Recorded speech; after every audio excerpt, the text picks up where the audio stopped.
Artıq piştaxtalarda inək südündən çox bilirsinizmi hansı həşəratın südü olacaq? Alimlər sübut edib ki, məhz bu həşəratın südü inək südündən qat-qat daha faydalı və zəngindir.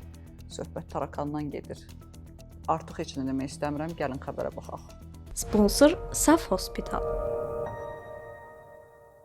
Tarakan südü inək südündən 3 dəfə çox xeyirlidir. Tədqiqatçılar bildirib ki, tarakan südü inək südünün yaxşı əvəzləyicilərindən ola bilər. Tədqiqat Beynəlxalq Kristallografiya İttifaqı tərəfindən aparılıb. Məlumata görə tarakan südünün tərkibində 3 dəfə çox faydalı qida maddəsi var. Həmçinin sağlamlıq üçün vacib olan bütün amin turşuları, yağlar və şəkər. Nəticədə bu orqanizmin tam qidalanmasını təmin eləyir. Alimlərin sözlərinə görə tarakanların yetişdirilməsi iri buynuzlu malqara saxlamaqdan iqtisadi və ekoloji cəhətdən daha əlverişlidir. Böcəklər daha az resurs tələb edir, ətraf mühitə ciddi ziyan vurmur və eyni zamanda yüksək qida dəyəri olan məhsul istehsal edir. Mütəxəssislər əminliklə deyir ki, tarakan südü tezliklə supermarket rəflərində görünə və pəhrizin adi hissəsinə çevrilə bilər. Bəs siz bu yeni məhsulu sınamağa hazırsınızmı?